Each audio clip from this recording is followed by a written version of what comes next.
അങ്ങനെ ഒരു അക്രമം കാണാനില്ല. അതാണ് നമ്മൾ വിഷ്വൽ നോക്കിയിട്ട് കണ്ടാലല്ലേ അപലപിക്കുക. അപ്പോൾ പിന്നെ അക്രമം ഉണ്ടായാൽ തീർച്ചയായിട്ടും അപലപിക്കുമായിരുന്നു. പക്ഷേ വിഷ്വലൊന്നും നോക്കിയിട്ട് എത്ര തുടക്കം മുതൽ അവസാനം വരെ ഈ രണ്ട് ആൾക്ക് അവരടുത്തേക്ക് എത്താൻ തന്നെ കഴിയുന്നില്ല.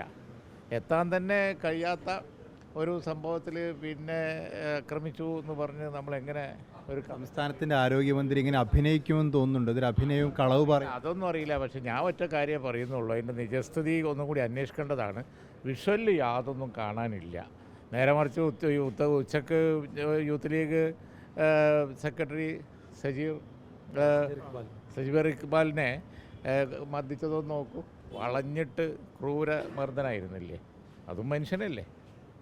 ഇവിടെ അങ്ങനെയൊന്നും കാണുന്നില്ല.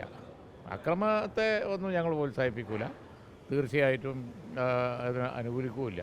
പക്ഷേ വിഷ്വലിൽ യാതൊന്നും കാണാനില്ല. അതിൻ്റെ നിജസ്ഥിതി പുറത്ത് അല്ല. അത് തന്നെ നിങ്ങൾക്കിപ്പോൾ നിങ്ങളെ ചോദ്യത്തിൽ തന്നെ ഉത്തരവുണ്ടല്ലോ. പറയപ്പെടുന്നതെന്നല്ല നിങ്ങൾ ചോദിച്ചത് തന്നെ. ഇത് ഒരു പറയപ്പെടുന്ന സംഗതിയായിട്ടാണ് വിഷ്വൽ കണ്ടാൽ നമുക്ക് മനസ്സിലാകുന്നത്. ഞാനങ്ങനെ കടുത്ത വാക്കുകളൊക്കെ മാന്യതക്ക് നിരക്കാത്ത വാക്കുകൾ ഉപയോഗിക്കുന്നില്ല. പക്ഷെ ഞാൻ വിഷ്വൽ യാത്രയിൽ ഇപ്പോൾ അവിടുന്ന് തൊട്ട് ഇവിടെ വരെ തുടക്കം മുതൽ അവസാനം വരെ നോക്കിയിട്ട് എനിക്ക് ഈ രണ്ട് പ്രവർത്തകർ അവരടുത്ത് എത്തുന്നേ ഇല്ല. പിന്നെ അങ്ങനെ ആക്രമിച്ചു എന്ന് പറയാം. അതൊക്കെ ഇനി വരും പിന്നെ സമയങ്ങളിൽ നിങ്ങൾ തന്നെ നോക്കി പുറത്ത് കൊണ്ടുപോവാ. ഞാൻ നോക്കിയിട്ട് കണ്ടില്ല. അതല്ലേ അതെന്നെ അതെന്താണെന്ന് നിങ്ങൾ അനലൈസ് ചെയ്തിട്ട് വൈകുന്നേരത്തോടു കൂടി ഒരു വിവരം പറയും, ഇങ്ങോട്ട് പറയും.